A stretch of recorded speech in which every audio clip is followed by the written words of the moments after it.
Following is a production of DallasCowboys.com and the Dallas Cowboys Football Club. How about them Cowboys? Yeah! Go Cowboys! Let's go, baby! Are you ready for a break? Yes. Are you ready for a break? Absolutely. Ready for a break? Yeah, and so much for that. It's time for The Break on DallasCowboys.com. We were on the break! With Ambar Garcia, Bryan Broaddus, Voch Lombardi, and Derek Eagleton.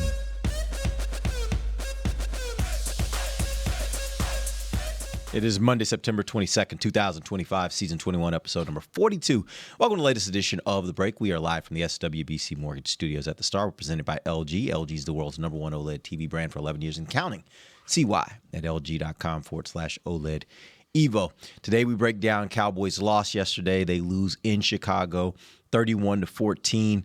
A game that had some interesting things on the field, but also a couple injuries, or at least a injury that would certainly, I think, inhibited what they were able to do yesterday, and we'll see how long that will last. I've got my crew here today. Let's dive in. Cowboys lose 31-14. What was the overarching storyline of the game, Voch? Let's start with you. Ambar, you sure you don't want to go first and point at Voch and be like, ha ha? Ha ha, how do we won? I can make fun like, hey, yeah, there was easy, but right now I'm not in a joking mood right now. Of course. This is bad. Execution is the theme of this thing, Mr. Eagleton. Whether it be on offense, whether it be defense, you get in the red zone a whole bunch. You got to be able to finish. Middle eight hits you again. 4 minutes right before the half, 4 minutes after. I think you had an opportunity to score twice in that 4 minutes right before the half. You could have, got a touchdown, a field goal, and got the ball back and try to score again. But execution. Defense, we're going to have a lot of time to talk about it, but just right now, large picture, execution. I think I heard the players say that communication wasn't the issue this time. I think it all goes into that. Communication, execution, knowing what you're doing, being a zone player versus a man player is all messed up. So, well, it's still early in the season, but at the same time, I'm just having a hard time thinking how you can actually improve this team on defense specifically. How can you improve on defense for the remainder of the season? I know we have still many weeks left and a lot of football to play, but do you actually have the personnel to execute what you're trying to do? Is the voice that's leading that group the defensive coordinator? Is there, how much wiggle room do you give him? What is the limit here, knowing that this is and this is what I'm struggling with. We know this is a new coaching staff here with the Cowboys, but we know how would you say this? You don't have a lot of room because of the amount of pressure that continues to build. You must be perfect. Exactly. And it's not your fault. It's just what the Cowboys history brings to this point. So it's just, at what point do you decide to make any big changes? Because honestly, yes, 3 weeks in is still early. It's still early. But at the same time, there's no patience there. And what you see is not a sign of improvement. If anything, you left that game hurt, with key players being hurt. And Bryan Schottenheimer, he said he doesn't expect any of these injuries to be major, but still, you keep getting hit. And there doesn't seem to be a light at the end of the tunnel for the defense specifically. This offense was, it's what it needed to do. I mean, it needed to score points for them to win. And we can talk about the defense. We knew going into this game the defense was going to struggle. We all picked the games. Every one of us gave the Bears 30 points, basically, with exception with Voch. I mean, I understand what Voch does with his scores and stuff. I gave him 30. I thought we was going to put up 40. Yeah, I thought I think you're right about that. But to me, we all knew that there was the capability of the Bears finding themselves, whether it was DJ Moore, we talked about Roman Dunze. They didn't really run the ball all that great the first 2 weeks. They got some traction yesterday a little bit with Swift. We made the quarterback look absolutely great the way we knew that going in. Where this team now is, its offense is going to have to win games. And so I'm going to focus on what they didn't do on offense. I'm going to focus on the fact, yeah, they ran the football. Yeah, that was all great and dandy, but all of a sudden you get 17 points down and you're not running the football anymore. Maybe you should have tried. Maybe you should have just kept going. Maybe that's what would have kind of, especially down in the goal line, instead of throwing an interception, maybe you should have tried to run that one in. So to me, the offense lost you this football game just because I knew going in the defense was going to not be good enough. We know that as Cowboy fans. There is a big time struggle. When you watch this film on NFL.com or you go back and watch the game, you're going to see they missed some opportunities on offense. They missed some hole shot throws against cover 2 where Dak checked the ball down. Am I blaming it on Dak? No. Am I blaming it on some pass rush problems they have? Yeah, a couple of guys broke down here and there. And all of a sudden they run a max protection and then they have their their left tackle break down and give up a sack. These are the kinds of things that this offense can't afford. The defense isn't good enough. I'm not going to even talk about really the defense anymore because there's really nothing more you can talk about. This team is only going to be as good winning games as their offense is. But maybe they'll get some guys back. Maybe the defense will rally. I just don't see it right now. I just don't see that. But if they're only going to score 14 points in a game and miss opportunities and turn the ball over and give up sacks and pout during a game after a dropped interception, this team ain't going to win many games. Yeah, it was honestly, it was clear to me, Bryan, last week after what we saw against the Giants that this is a team that's going to need to score a bunch of points every week. And literally, if they don't, pray they get a stop. Yeah, if they don't, you got to, exactly. You're going to have 1 or 2 stops in the game where you got to make the play like they did against New York. The one interception, that was the play of the game for the defense. They gave up a lot of yards, a lot of points. I think that's going to be, at least for now, what we've seen. It suggests that's going to be the 2025 version of the Dallas Cowboys. And if that's the case, now it puts a ton of pressure on your offense. And I think that's why you don't want to have a team that's so heavily one way or the other, because if the offense, for whatever reason, and I'll get into this in just a second, my belief is that it was the loss of CeeDee Lamb, and we went back to basically what we were last year, which is when you don't have 2 options out there, basically the team say, we'll take away your top option, what you going to do now? And they don't have another playmaker that they'll consistently go to make that. But that being said, if their offense isn't able to really put up a lot of points, if they're not able to outscore the opponent, it's just they're going to have a day like they had yesterday, and it won't even be close. Well, again, we talked about this yesterday, Derek.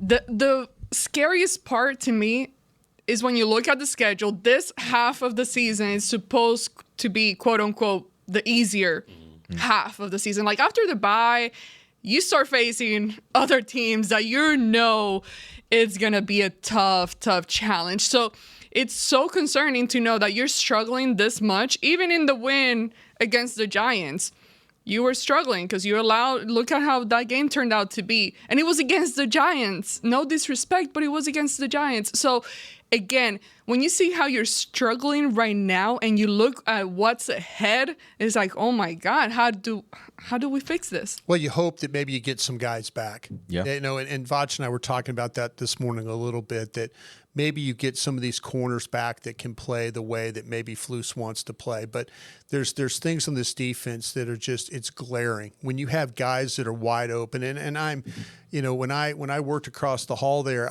if I didn't know what a coverage was, I'd go ask a coach. There's a situation where DJ Moore's standing wide open in the end zone. And I'm thinking, are they playing man on one side and zone on the other? I'm confused by what coverage they're playing here. I think the players are confused by what coverage they're playing. And unfortunately, they actually get a jam at the line of scrimmage. What happens to Diggs? He slips. Something we asked them to do. We wanted them to do more, and don't let them have a free release. More press, and then all of a sudden he slips, and then now the ball. The quarterback wasn't even looking anywhere else. That's where he was going to throw the ball, and it just so happened that your player fell down. But this defense right now is not good enough. They're just not, and maybe getting some personnel back will help it. But it is going to turn in. You've essentially become the Cincinnati Bengals last year, a 9-8 football team where you had to hope that you could score 28, 30, 35 points, and maybe you do get the 1 or 2 stops. That's what the Bears were able to do. The Bears were able to get 1 or 2 stops in that football game, and that's what separated it for them. Bryan, to that point, what's disheartening about it is even the guys that they're going to get back, to me, they are not at the positions where I think Dallas is struggling most on defense. I think they're struggling most right now at safety and at linebacker. Yeah. Overshown's coming back, but you're still going to have another linebacker out there, maybe two other linebackers out there.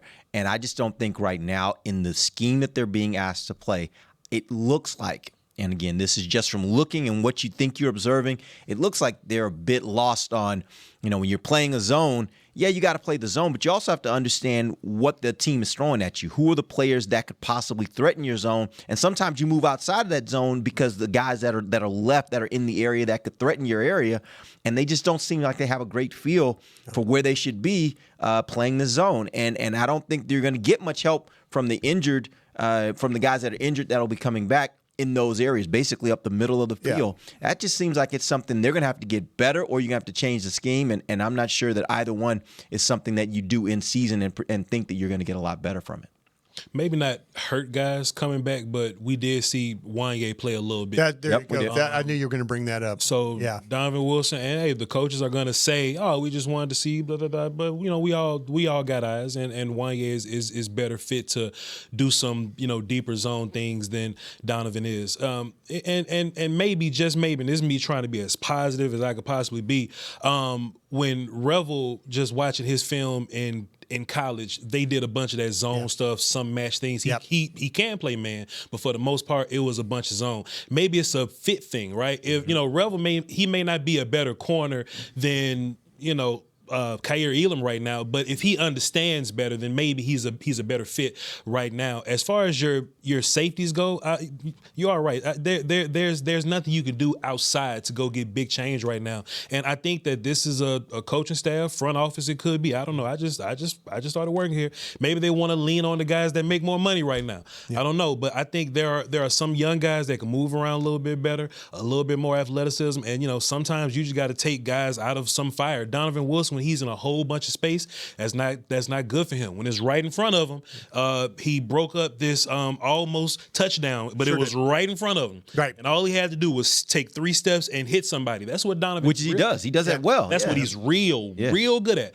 But if he has to play backwards and be responsible for 3 other people around him with five offensive players coming right at him, and he has to figure, I'm not calling nobody, less mental process guy than anybody else, because we don't know the play calls, we don't know anything else. But just what it looks like from here is that the defense as a unit, the DBs as a unit, they don't all know what what their teammates are doing. I actually made this analogy, Derek, if you don't mind. Sure. As a center, as an offensive lineman, I played much better when I knew what my guards were doing.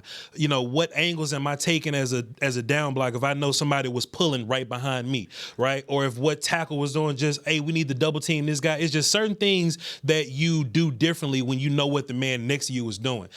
It looks like the Cowboys defense, they're trying to learn their assignment, and they have no clue what the man next to them is doing. So on the Diggs thing, right? So he slips or whatnot because he's jamming and the slip whatever. But maybe he doesn't do that if he knows that Hooker behind him is not helping.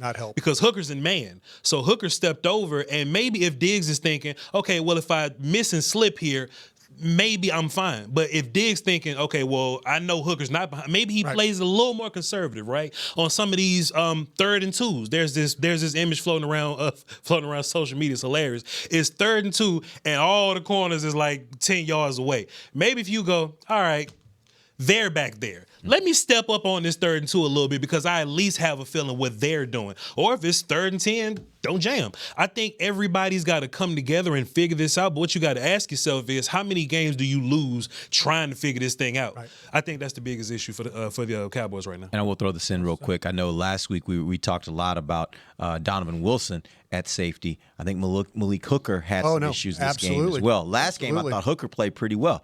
This game, that 4-down touchdown to DJ Moore looked a lot like he didn't know that there was a guy that was behind him that basically just went around behind him and was just standing there in the end zone. And I think that was his zone. Again, we don't know that because we don't know the call, but that's certainly what it looks like on film. And so I think, again, yes, you can say, okay, we can put Wanye in there, maybe take some of those plays for Donovan Wilson, but Malik ain't playing he didn't play great yesterday either. So that's what I'm talking about when you talk about the linebackers and the safeties. You might be able to throw a guy in there, here or there, but there are going to be other guys that are still out there that are still not getting it done. And that becomes a question for me of, does this coaching staff, are they teaching this in a way that where the players can comprehend it? Yeah. And then can they play fast with it?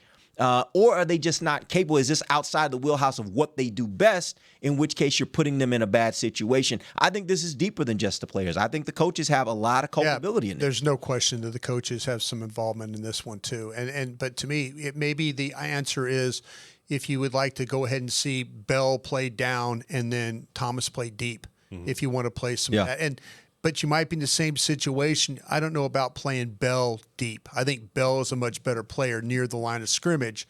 So if you want to continually, once again, early in that football game, I saw Hooker playing down and Wilson playing deep. Yeah, it's backwards. And I'm going to myself, and I'm watching the tape, and I'm going, I'm expecting something bad to happen when that goes. I'm expecting the other team to find, oh, look, there's number 6 playing in the middle of the field. Let's try and throw a ball on him and see what happens. Yep. That's it. It's their personnel right now, the players that they have, not playing well enough. But you're absolutely right, Derek. The coaches need to take some responsibility for this as well. All right, we're going to take our first break. We'll come back. Let's dive into the offense. Talk about what went right and wrong for the Cowboys yesterday on offense. We'll be back. DallasCowboys.com radio. If you can't be at the stadium, there's no better way to watch your Cowboys than on an LG OLED Evo TV. That's because everything you see is more lifelike. Every play, every hit. You might as well be on the sidelines. That's how clear it is. It's all thanks to LG's legendary technology. Perfect black, over 8.3 million self-lit pixels. No one comes close. LG OLED Evo is the best TV in the game for a reason. See for yourself at lg.com/OLED Evo. I'm home. Hey, Mom. Before you ask, I've done my homework and the dishwasher's unloaded. Nice. Hey, can you... Hey, hon. Yes, I've got the finale ready to play. Here's your wine. Wow. Isn't it nice not having to ask? We think so. That's why if there's a network interruption, AT&T will proactively credit you for a full day of service. Guaranteed. Credit for fiber downtime lasting 20 minutes or more, or for wireless downtime lasting 60 minutes or more caused by a single incident impacting 10 or more towers. Restrictions and exclusions apply. See att.com/guarantee for details. Hey y'all, Matt Pittman here. As the official pitmaster of the Dallas Cowboys, you know I take cookware seriously, especially when it comes to America's team. So when the Cowboys are away, I'm putting my Yeti cast iron skillets to work to make my game day favorites for friends and family. I'm talking chicken fried steak, skillet queso, and peach cobbler. And just like the Cowboys are forever, so are these heirloom cast iron skillets. Check out the full line of skillets on Yeti.com or at a Yeti store near you. If you shout, "How about them Cowboys?" you have that undeniable passion that's the heart of Cowboys Nation. And if you like to drink Dr. Pepper, you love the unique blend of its 23 flavors. Together, your one-of-a-kind fandom paired with the one-of-a-kind taste of a delicious ice-cold Dr. Pepper is the game day lineup that can't be beat. Better yet, gather your Cowboys and Dr. Pepper fan friends to watch the next game and crack open a delicious ice-cold Dr. Pepper for everyone. The wins will be even tastier. It's a pepper thing. Don't put off getting your oil changed, Dallas. Take 5 Oil Change, a proud partner of the Cowboys, is faster than you think. They're so fast, you don't even have to get out of your car. You can take advantage of Take 5's stay-in-your-car 10-minute oil change at any of their locations across the Dallas area. And remember, at Take 5, you stay in your car because they're faster than you think. That means you won't even have time to show off your best touchdown celebration. Take 5, the official oil change of the Dallas Cowboys. Back to the break. Choose perfection. Choose LG OLED Evo. Check out the best TV in the game at LG.com. Welcome back. It is the second segment of the break live from SWBC Mortgage Studios. At the start of the segment, brought to you by Blockchain.com. All right, let's talk about the offense. Dak yesterday is 31 of 40, a 78% completion rate, 251 yards, 1 touchdown, 2 interceptions, and 80.3 rating. How do you assess his play? I think he could have been better. For sure. I think he could have been better. I think there were some times where, and I understand that there was some blitzers, and he's kind of thrown to the side. It's third and a mile, and you're thinking, okay, maybe there's a couple options I'd go here. Maybe try and take George Pickens down the field and see if you could draw pass interference would be always a good option. And then also, though, if they're going to play cover 2 on you, there was a couple opportunities for some what I call hole shots. And the hole shot, the great example of the hole shot was the one that Turpin caught, if you remember late in the game where he got whacked. That is one of those cover 2 hole shots. And they had a couple of those. They had some of those in the game, and Dak checked the ball down. I mean, maybe there was a blitzer. Maybe he wasn't really sure about, letting that guy get into that area. Maybe he wasn't totally comfortable. And he could have punished the Bears on some of their coverage. And I'm going to say this too. Voch and I break down the opponent's defense on Thursday, and we kind of talk about who we would attack against McLeod and Nashawn Wright. They were 10 of 11 and a touchdown against that group. On the other side against Stevenson, they were 3 of 10. So you kind of wonder yourself. You go into a game and you're thinking like, okay, they're compromised they're compromised in the secondary. How am I going to scheme my guys onto those players and keep just attacking them? And that's where I think we get away from some things. I think Dak could have had a Russell Wilson-like game the other day. I think there were some shots down the field, there were some opportunities, but he said, okay, I got to just check it here, throw to Ferguson. I'm all for Ferguson catching balls, but Ferguson's run after catch is not what it once was.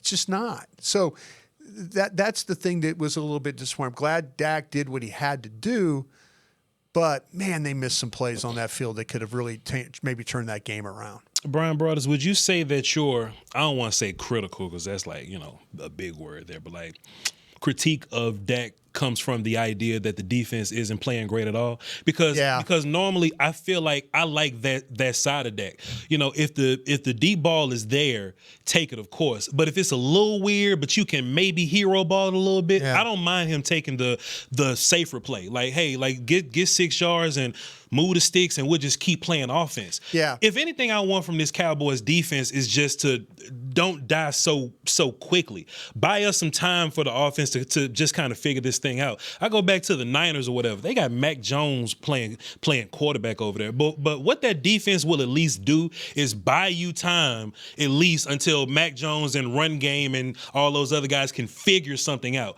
My whole thing about Dak, you would want Dak to go out there and throw for 5 touchdowns if he can. He has to. But I don't want Dak to be that guy because when Dak turns into that guy, he throw picks and he starts sweating, his eyes get big and look up at the screen. I don't want Dak to be that guy.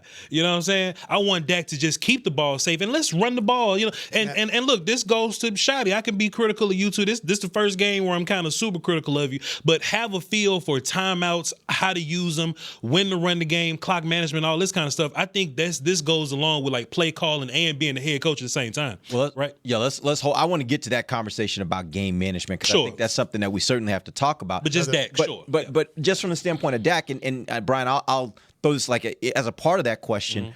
One of the things I thought happened was I know he was taking those checkdowns a lot. I mean, you look at Jake Ferguson. Jake Ferguson had 13 catches on 14 targets for 82 yards. His average was 6.2 yards per reception. Yeah. That's not a lot.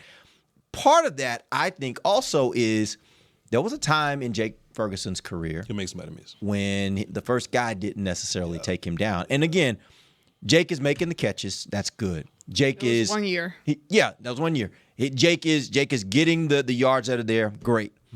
My expectations for Jake are higher than that. My expectations is that he is that guy that in that year made guys miss. He was that guy that if a guy hit him, he could give him a shoulder and he got another 3 or 4 yards.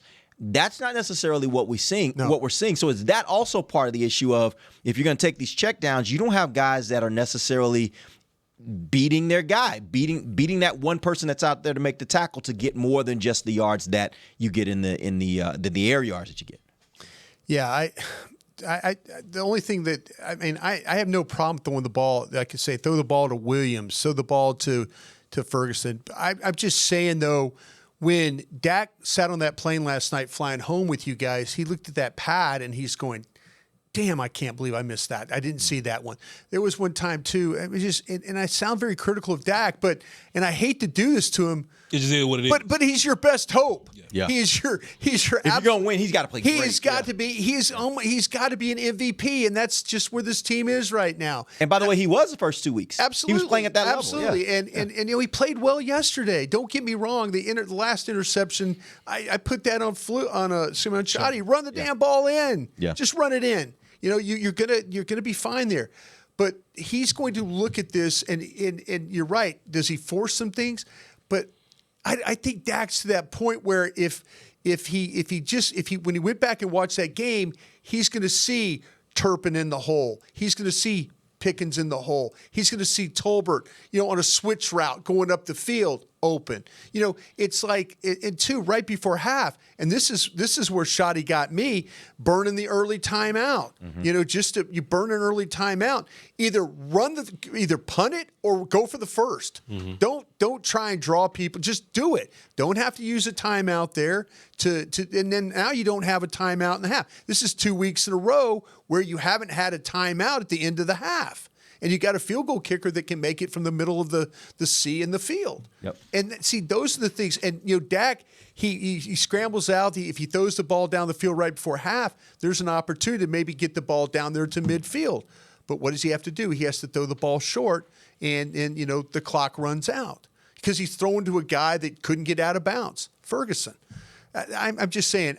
It sounds very, very critical of Dak. That's not my intent. Mm-hmm. He has to play at a superhuman level because of how poorly this defense is playing right now. And then his best offensive weapon gets knocked out of the game. Mm-hmm. And that's you got a running back now that can average about 7 yards a carry. Sure. Might want to put him back there. Yep. Instead there used to be a time where you had to put Lamb and Turpin and others back there. You don't have to do that anymore. Yep. You don't have to do that anymore. You guys have both brought it up now, looking at how the game was managed. Really, for me, I think I'm looking at that period, that possession they got. I think it was 4:15 left in the first half. Yeah. And Nick and I looked at each other and was like, okay, here you go. Here's your opportunity. This is why you defer to the second half. Right. It's because here's your opportunity to get points. They're down 17-14. So, here's your opportunity to get points. As we talked about last week, you get to the middle of the field, you got a kicker that can boom it. So, you got to get just a few yards to get yourself into at least a position to get some points out of it. What ends up happening, Cowboys have a drive that's 3 and out, give the ball back. Chicago, up a touchdown. Give up a touchdown, and now you're down 10 going into the half. Yeah. And so it just, to me, how much of that do you put on their inability to execute, or maybe the play calling even on that drive, or do you put on the actual management of that period?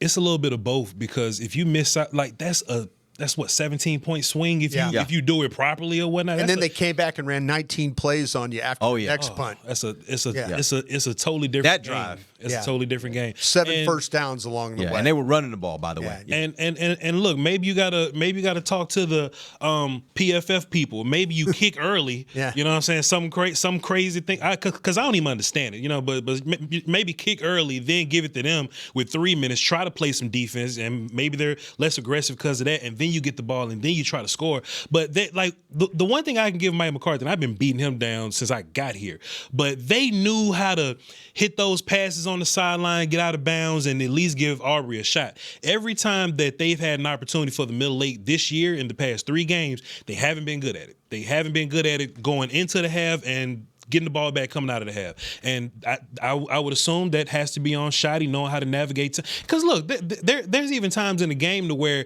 you're trying to get them to jump and you burn the timeout. Yeah. And that timeout could be valuable to your kickoff operation or something later on in the game. Go ahead, bro. They burned a timeout trying to get them to, like you said, to jump off sides. Mm-hmm. And you're thinking, like, just don't do that. Either go for it or punt it. Right. There's no in between. There's no in between for me.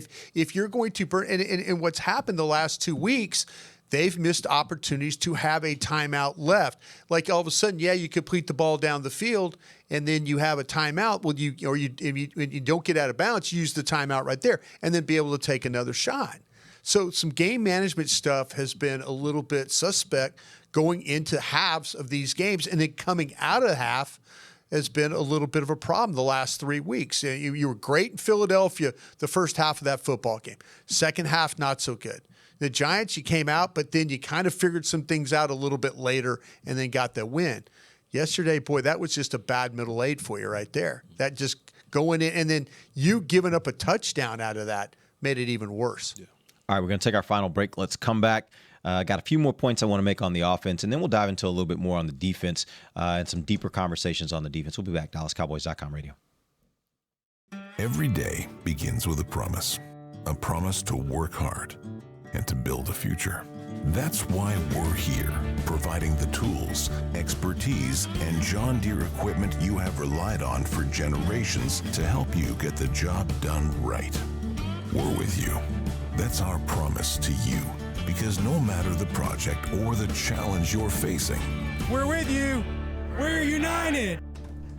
I'm home. Hey, Mom, before you ask, I've done my homework and the dishwasher's unloaded. Nice. Hey, can you... Hey, hon, yes, I've got the finale ready to play. Here's your wine. Wow. Isn't it nice not having to ask? We think so. That's why if there's a network interruption, AT&T will proactively credit you for a full day of service, guaranteed. Credit for fiber downtime lasting 20 minutes or more, or for wireless downtime lasting 60 minutes or more caused by a single incident impacting 10 or more towers. Restrictions and exclusions apply. See att.com/guarantee for details.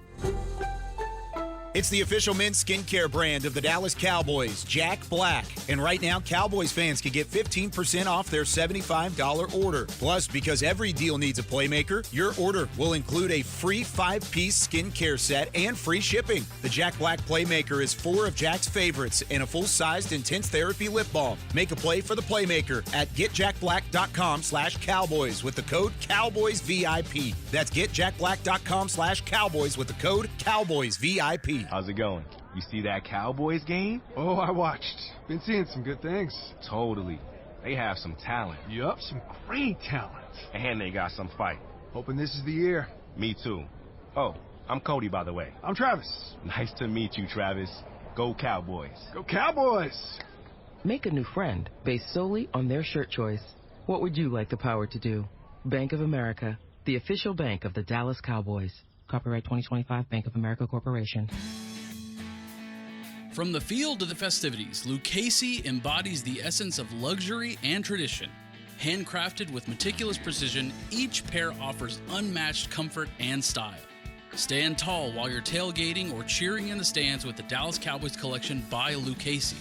Shop the collection today at the Lucchese store at the Star in Frisco or online at lucchese.com. Lucchese, the official boot of the Dallas Cowboys and Dallas Cowboys cheerleaders. Back to the break. AT&T, connecting changes everything. Welcome back. It is the final segment of the break, live from the SWBC Mortgage Studios at the Star. We're talking about the Cowboys' loss to Chicago, 31-14. Up next, Green Bay Packers. And you're now the desperate team. Michael going to get a win this week. Desperate team theory. All right. You're saying that on Monday. All right. Let's go for it. All right. Let's talk about the defense. Caleb Williams yesterday. Never beat the Packers. But real quick. Never beat the Cowboys. On offense, I know we talked about the difference of how we, of course, know how different it looks when CeeDee is not on the field.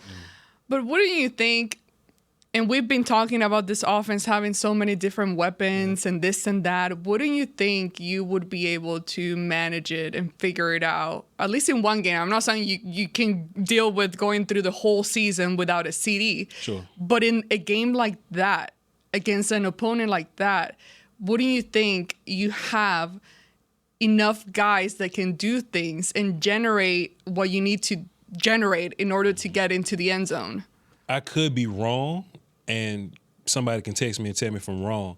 If Pickens knew all of the Lamb plays, then I think you would have a better chance of like getting by. Because Pickens he's a great receiver, whatever. But I don't think he knows all the Lamb stuff. Yeah. I think Pickens runs slants, he runs outs, he runs deep. I think that's kind of what he does. But they're talent wise, they're up there. I just think Lamb does more because I don't know whatever reason. Man, you're onto something. But you're onto something. It seemed like Turpin was doing the Lamb stuff. Yeah, you're onto something because if you watch, I was watching Pickens as that game was going on, and I couldn't recognize his routes. I couldn't distinguish. You're right about the outs and the slants and stuff, but everything else I couldn't distinguish what routes he was running. And I wonder if all of a sudden, him having to do more affected the way that he played. But I'll give credit. Turpin battled his ass off. Yeah. He really did. For Lamb being down, he really went out there and played hard. I think Tolbert. I mean, people are going to blame Tolbert for not finishing his block and allowing Stevenson to get behind and steal the ball away. I mean, they got the ball to the edge. That's just a great hustle play by Stevenson. But you could tell that Turpin was engaged and he was trying to make something happen. And to the point of Tolbert, there's sometimes where Tolbert just kind of fades into the bushes during a game. I think there was times where he was running routes and Dak just didn't see him. Dak didn't throw him the ball. But man, they needed Pickens. I was really excited coming into this game that they kind of maybe unlocked something from Pickens there. But he struggled, especially the interception. That was on him all the way. Dak scrambles out, makes the throw off the hands. Stevenson once again right there. Got to have that ball. Yeah. You got to have that ball. But there was some routes where I just wasn't really sure what George Pickens was trying to do to execute to get open. Yep. All right, let's talk about the defense. Caleb Williams yesterday was 19 of 28, 68% completion, 298 yards, 0 sacks, 4 touchdowns. First time he's ever not been sacked in his career. Yep, 142.6 rating. It was a career day for him yesterday. The interesting thing about this defense, though, is that they did play more man. In the past 2 weeks, they played primarily, almost exclusively zone. Yesterday, they played 14% man, 86% zone. It wasn't really a better result. As a matter of fact, quite a few times when they were in man coverage, they had guys that were giving up large cushions, and then the plays were set up to where they were basically having to carry a guy across the field. So if you can imagine that, so you got a 10-yard cushion, this guy's going across the field. Yeah. Trying to close that distance is almost impossible. So you're going to basically give up a catch of 6, 7, 8 yards at the very least, maybe more. So all that being said, when you look at it from the standpoint of what they did schematically, do you think that this is more of what they should be doing, playing more of that man, or do you think there are deeper problems than even just that? I would rather them play more man, but the cushion doesn't make sense to me. Like, if you're going to play man, like, don't give them 10 yards. Like, unless actually 7.1. That was the average. Appreciate you, bro. like if it's 3rd and 20 or something like that, yeah, you can back off a little bit, but not that much. Like, walk up and actually play these guys. And I'm hoping Flus isn't worried about giving up the big play, because you give up the big play in zone as well. So you might as well do something. Like, and the whole idea of zone is to keep things kind of in front of you so you can kind of see a little bit. If they getting behind you in zone anyway, just go ahead and run some man out there. It can't be that bad, Flus. Yeah, the biggest problem is the lack of pass rush. You make it sound like it's so easy. It's not as easy as I'm making it sound, but it shouldn't be as difficult as Flus is making it. It shouldn't be that difficult. And I'll say that as Shotty even said they might have to kind of scale some things back, and I was kind of like, what? It looks pretty scale. Now, maybe he's asking them to do things like we were talking about, like Derek was with DJ Moore. I looked to me like half zone, half man. I don't know. I mean, who's wrong? Was the left side wrong or the right side wrong? Yeah. Because somebody's wrong, you know, in the way they were playing it. And Hooker turns and looks inside like, wait a minute, what are we doing here, boys? Yeah. But it seems like the simplest kind of coverage you can run is man, because hey, that's my guy. Yeah. Stay with him. Yeah. Right? When you start playing zone, and certainly when you start playing more exotic kind of zones, especially if your guys aren't familiar with that, the NFL moves fast. I think that's one thing that people don't really think about.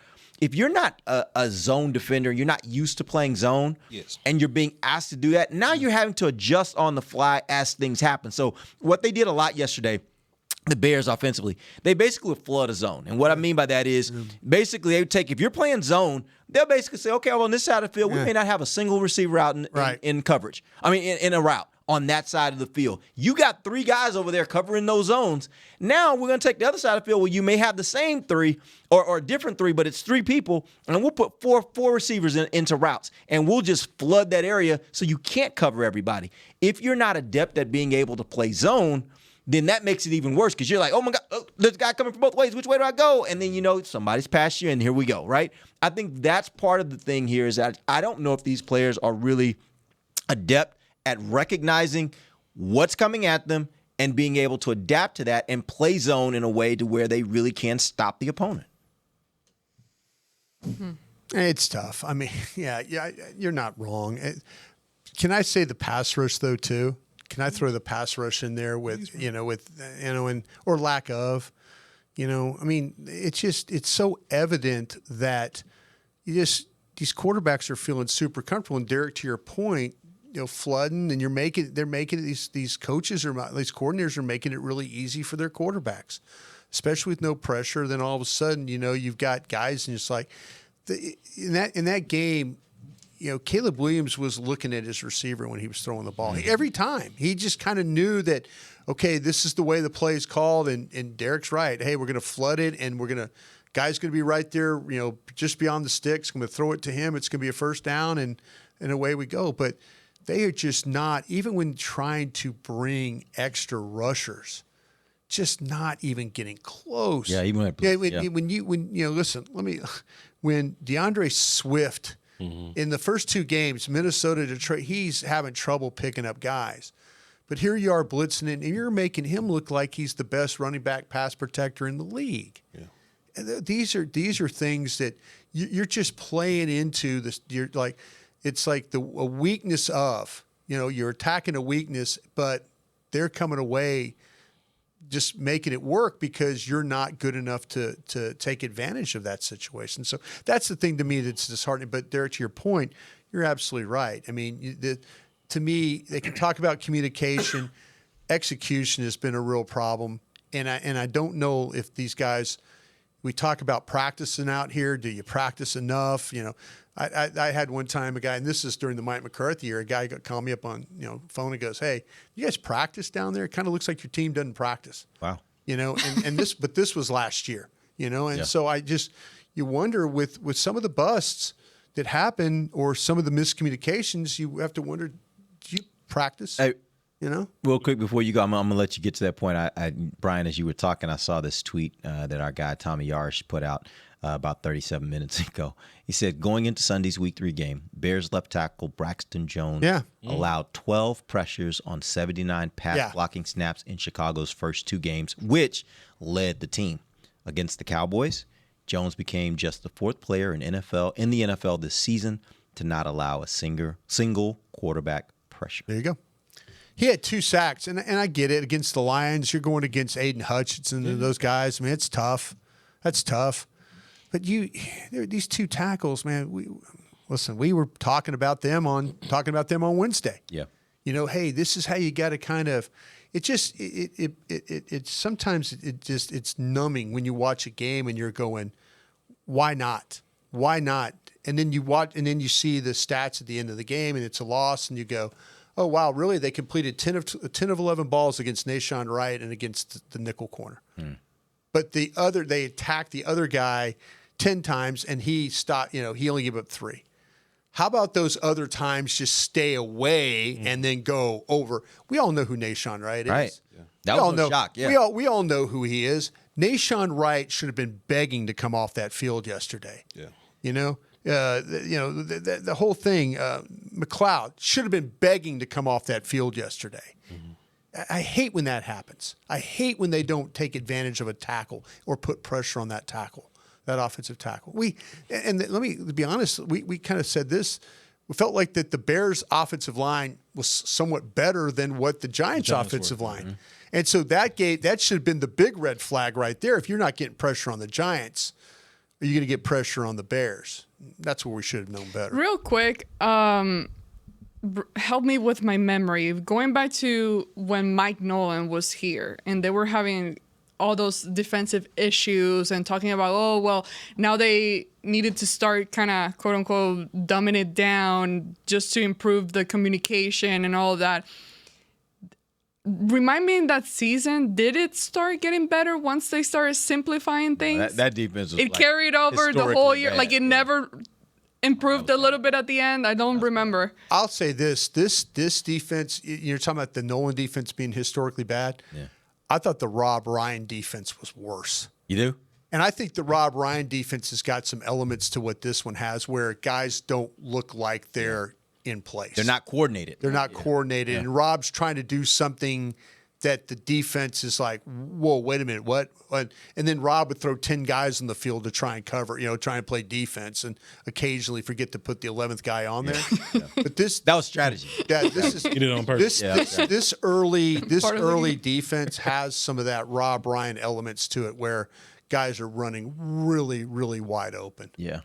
Yeah, I don't recall that season getting better. I just remember thinking the whole year, like, how did Mike Nolan get so bad at this? Because there was a time Mike Nolan, his defenses were really good in the NFL. Yeah, right. And it's like, how did he take – and by the way, whatever's happening with Eberflus's defense, there was a time when Eberflus was a really good defensive coordinator. He was a really good defensive coordinator. And I don't know what's happened. I don't know if it's a meshing of maybe the concepts are just not working. Maybe the players are not capable of doing it. But there's something going on with this defense that's deeper than just misplay here, misplay there. There's something deeper here, I think, because it is a consistent thing week after week, play after play, that they're just not in the right spot. Well, in like all positions, pretty much, right, yeah. all over the defense. And Schottenheimer for the offense this week needs to look in the mirror too.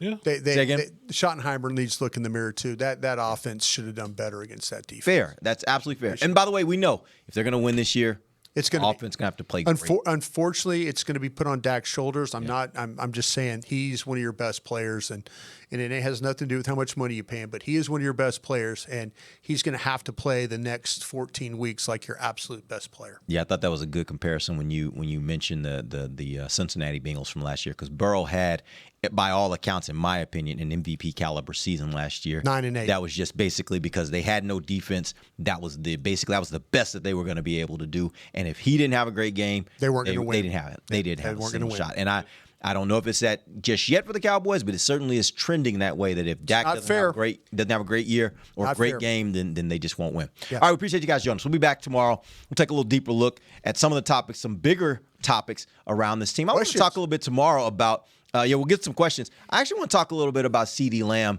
and how he got hurt yesterday, and whether that's a good idea when you have a player as important to your offense as CeeDee Lamb. But we'll talk about that tomorrow. Until then, tease. No, you don't do it. Until then, for Voch, Lombardi, Bryan, Broaddus, Ambar Garcia, I'm Derek Eagleton. This has been The Break live on DallasCowboys.com. Never put see that running back no more. Radio. Get that thing. This has been a production of DallasCowboys.com and the Dallas Cowboys Football Club. How about this, Cowboys? Yeah!